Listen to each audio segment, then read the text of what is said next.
వీక్షకులందరికీ నమస్కారం.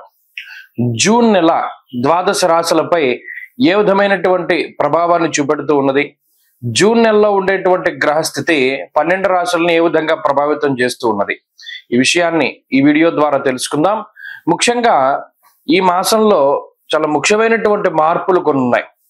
కొన్ని గ్రహాల తాలూకు యుతులు, కొన్ని సమసప్తక స్థితులు, కొన్ని షష్టాష్టక స్థితులు ఈ రాశులపై ప్రభావాన్ని చూపించబోతూ ఉన్నాయి. ముఖ్యంగా తొలగిపోయినటువంటి కుజస్తంభన దోషము గత సంవత్సరం 2024 సంవత్సరం ఆగస్టు దగ్గర నుండి ఉన్నటువంటి కుజస్తంభన ఈ సంవత్సరంలో ఈ జూన్ 7వ తారీఖు తోటి తొలగిపోతూ ఉన్నది. నీచక్షేత్రస్థిత కుజుడు దాదాపుగా చాలా ఇబ్బంది పెట్టినటువంటి సందర్భాల్లో, అంటే కుజ సంబంధమైనటువంటి వ్యాపారాలు, ట్రాన్స్పోర్ట్ కానీ, లేకపోతేనేమో బాణసంచాల తయారీ కానీ, పేలుడు పదార్థాల తయారీ కానీ, రియల్ ఎస్టేట్ ప్రధానంగా automobile industry, spare parts industry, ఇలా కన్స్ట్రక్షన్ ఓరియంటెడ్ ఇండస్ట్రీస్ ఏవైతే ఉన్నాయో ఇవన్నీ కూడా చాలా ఇబ్బందికరమైనటువంటి పరిస్థితులను ఎదుర్కొంటూ ఉన్నటువంటి పరిస్థితులు. ఈ కుజుని యొక్క మార్పుతోటి ఈ రియల్ ఎస్టేట్ గానీ, భూ సంబంధమైనటువంటి క్రయ విక్రయాల్లో గానీ కొంచెం మార్పు వచ్చి అవన్నీ కూడా ముందుకు వెళ్ళేటువంటి పరిస్థితులు ఉండబోతూ ఉన్నాయి. అలాగే కుజకేతువుల యొక్క యుతి చాలా ముఖ్యమైనటువంటి విషయంగా చెప్పుకోవచ్చును. అలాగే కుజరాహువుల యొక్క సమసప్తక స్థితి కూడా, ఎందుకంటే కుజకేతువుల యుతికి ప్రాధాన్యత ఎప్పుడు అంటే కుజరాహువులు సమసప్తకాల్లో ఉంటారు కాబట్టి. అలాగే కుజశనుల యొక్క షష్టాష్టక స్థితి, ఇవన్నీ కూడా ఈ జూన్ 7వ తారీఖు నుండి ద్వాదశ రాశులపై ప్రభావాన్ని చూపించబోతున్నారు. అలాగే రవి ఈ జూన్ నెలలో 15వ తారీఖు వరకు వృషభ రాశి యందు, 15వ తారీఖు దాటాక మిథున రాశి యందు ఆయన సంచరించబోతూ ఉన్నారు. రవి గురుల యొక్క తాలూకు యుతి కనబడుతూ ఉన్నది. జూన్ నెల 10వ తారీఖు నుండి గురు మౌఢ్యమి రాబోతూ ఉన్నది. అంటే 10వ తారీఖు లగాయతూ ఏ విధమైనటువంటి శుభ కార్యక్రమాలు కూడా చేయడానికి లేదు. జూన్ 10 దగ్గర నుండి గురు మౌఢ్యమి అన్నారు కాబట్టి ఇది ఒక ముఖ్యమైనటువంటి యుతిగా మనం చెప్పుకోవచ్చును. అలాగే శనేశ్వరుడు మీనరాశి యందు సంచరిస్తూ ఉన్నారు. కుంభమందు రాహువు, అదే మాదిరిగా సింహమందు కేతువు సంచరిస్తూ ఉన్నారు. శుక్రబుధులు ఈ మాసంలో ఎక్కువగా అతిచార వక్రాలతోటి చివరికి వచ్చేసరికి శుక్రుడేమో వృషభ రాశి యందు, అలాగే కర్కాటక రాశి యందు ఏమో బుధగ్రహం సంచరించబోతూ ఉన్నారు. కాబట్టి ఈ మాసం చాలా ముఖ్యమైనటువంటి మాసం. ముఖ్యంగా పెద్ద గ్రహాలు మారుతూ లేదా ఆయా గ్రహాలపై కుజుని యొక్క ప్రభావం పడేటువంటి మాసంగా చెప్పవచ్చును. దీనిలో ద్వాదశ రాశుల వారికి ఏ విధమైనటువంటి ఫలితాలు కలగబోతున్నాయో తెలుసుకుందాం ఈ వీడియో ద్వారా. వృషభ రాశి వారికి జూన్ నెల అనుకూలమైనటువంటి మాసంగా చెప్పవచ్చు. ఈ రాశి వారికి తృతీయ స్థానమందు ఉండేటువంటి కుజుడు ఇప్పుడు చతుర్థ స్థానానికి వెళుతూ ఉన్నారు. చతుర్థ స్థానంలో కుజకేతువుల యొక్క యుతి కనబడుతూ ఉన్నది. ఇది కించిత్ ఇబ్బంది పెట్టేటువంటి విషయం అయినప్పటికీ కూడా ఈ రాశి వారికి దీర్ఘ సంచార గ్రహాలు అన్ని అనుకూలంగా ఉన్నాయి. గురుడు గాని, శనేశ్వరుడు గాని, రాహువు గాని ఇత్యాది గ్రహాలన్నీ కూడా అనుకూలంగా ఉండడం వల్ల ఈ కుజకేతువుల యొక్క యుతి గాని, లేదా జన్మరవి యొక్క దోషము, ఆ తదుపరి ఉండేటువంటి 2వ స్థానస్థిత రవిగ్రహ దోషము, ఇవన్నీ కొంత వాటి ఫలితాలని తక్కువగా ఇవ్వడానికి అవకాశం ఉంటుంది.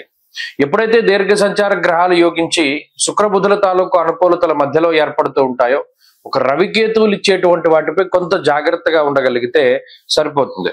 ఉదాహరణకి తీసుకున్నప్పుడు జన్మరాశి స్థిత రవిగ్రహం దేహార్తిచిత్త సంతాప కాలాతిక్రమ భోజనం అన్నది శాస్త్రం.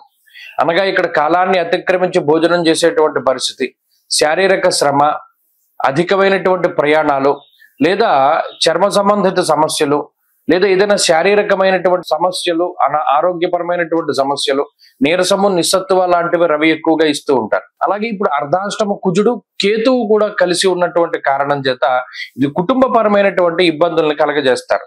అంటే ఇప్పటి వరకు కుటుంబ సభ్యులంతా ఒకే తాటిపైకి ముందుకు వెళ్ళినటువంటి పరిస్థితుల్లో భాగ్యహాని భయం క్రూరహ అన్నారు. అంటే ఊహించినటువంటి ఖర్చు రావడానికి అవకాశం ఉంటుంది. అయితే ఇక్కడ వీరికి ఏదో ఆర్థిక ఇబ్బందులు వస్తాయేనో ఇంకోటనో కాదు, ఊహించినటువంటి ఖర్చు వల్ల ఒకానొక సందర్భంలో ఎవరైతే మన స్నేహితులు, బంధువులు, మిత్రులు ఉన్నారో వారిని కొంత డబ్బు అప్పుగా మనం తీసుకోవాల్సినటువంటి పరిస్థితులు ఏర్పడతాయి. అదొక్క విషయాన్ని కొంత జాగ్రత్తగా గమనించాలి. ఇక్కడ అటువంటి సందర్భాల్లో భయపడక్కర్లేదు, ఇబ్బంది పడక్కర్లేదు, బాధపడక్కర్లేదు. ఒక్కొక్క సందర్భంలో మనకి అనవసరంగా భయం వేస్తుంది, అలాగే అనుకోకుండా కొంత డబ్బు ఖర్చు అయినప్పుడు డబ్బు కావాల్సి వస్తుంది. ఈ విషయాన్ని ప్రధానంగా గుర్తుపెట్టుకోవాలి. అలాగే ఈ రాశి వారికి లాభస్థాన స్థితి శనైశ్వరుడు ఎల్లప్పుడూ సహాయకారిగా ఉంటారు. అనగా ఇందాక మనం చెప్పుకున్నప్పుడు ఆర్థిక పరిస్థితుల్లో ఆయన ఉపయోగపడతారు. ఏదైనా కొంత డబ్బు కావాలి, సక్రమంగా సకాలంలో చేతికొచ్చేటట్టు, అవసరానికి డబ్బు సమకూరేటట్టు శనైశ్వరుడు చేస్తారు. అలాగే ఉద్యోగపరమైనటువంటి ఇబ్బందులు లేదా మరే ఇతరత్ర ఇబ్బందులు ఉన్నప్పుడు రాహు దాని నుండి బయటపడేస్తుంటారు. ఇలా దీర్ఘ సంచార గ్రహాలు ఈ మిగతా గ్రహాలు ఇచ్చేటువంటి చెడు ఫలితాలు మీకు చెప్పింది అర్థమైతే పట్టుకోగలిగితే, అటు రవిచ్చే చెడు ఫలితాలు, కుజుడు కేతువు యొక్క యుతి ఇచ్చేటువంటి చెడు ఫలితాలు, వీటన్నిటినీ కూడా ఈ గురుడు రాహువు శనైశ్వరుడు కాపాడతారు.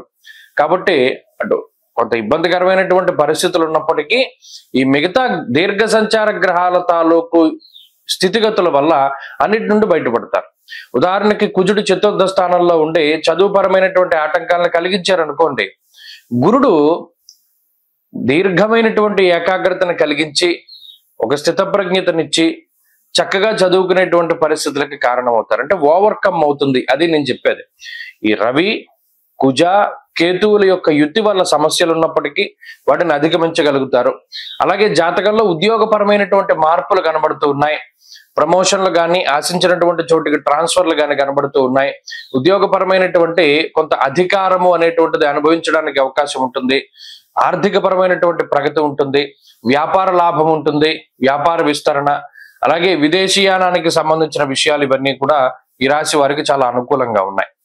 ఈ రాశి వారు ఈ మాసంలో మరింత అనుకూలమైనటువంటి ఫలితాలని సాధించడానికై ఈ మాసం అంతా కూడా సుబ్రహ్మణ్య ఆరాధన చేయడం, కృత్తికా నక్షత్రం ఉన్నటువంటి రోజున ప్రత్యేకించి సుబ్రహ్మణ్య స్వామి దేవాలయంలో సర్ప సూక్తంతో అభిషేకం చేయించుకోవడం ద్వారా మరిన్ని మంచి ఫలితాలను సాధించగలుగుతారు. వృషభ రాశి వారికి ఉండేటువంటి స్థితిగతులు, ఆరోగ్య పరిస్థితులు, కుటుంబ పరిస్థితులు లేదా మరే ఇతరత్ర చదువుకి సంబంధించిన విషయాలు అయినప్పటికీ చాలా సానుకూలంగా ఉన్నాయి. ప్రత్యేకించి ఇన్ని గ్రహాల తాలూకు అనుకూలతలు, ప్రత్యేకించి తృతీయ స్థానమందు కుజుడు యోగిస్తూ ఉండడం, వాక్ స్థానమందు గురుడు, వాక్ స్థానమందు బుధుడు యోగిస్తూ ఉండడం అన్నది కూడా చాలా మంచిది. అంటే ఆర్థికంగా బలోపేతం చేయడానికి అవకాశాన్ని ఇస్తుంది గ్రహస్థితి. ప్రమోషన్ల రూపంలోనూ లేదా మీకు నచ్చినటువంటి చోట్లకి ట్రాన్స్ఫర్ అయ్యేటువంటి విధంగాను లేదా మరి ఏ ఇతరత్రానో కొంత మానసిక ప్రశాంతతని అనుభవించేటువంటి విధంగా ఈ గ్రహస్థితి ప్రోత్సహిస్తుంది. కుటుంబ సభ్యుల యొక్క అనుకూలత ఉన్నది. మీరు చెప్పినటువంటి విషయాన్ని కుటుంబ సభ్యులు ఆమోదిస్తారు. కుటుంబ సఖ్యత ఉంటుంది. అలాగే జీవిత భాగస్వామి తాలూకు ఆరోగ్యం మెరుగుపడుతుంది. సంతాన సంబంధమైనటువంటి విషయాలు బాగున్నాయి. మరీ ముఖ్యంగా ఉన్నతమైనటువంటి పదవీ యోగాన్ని కూడా ఈ గ్రహస్థితి ప్రసాదిస్తూ ఉన్నది.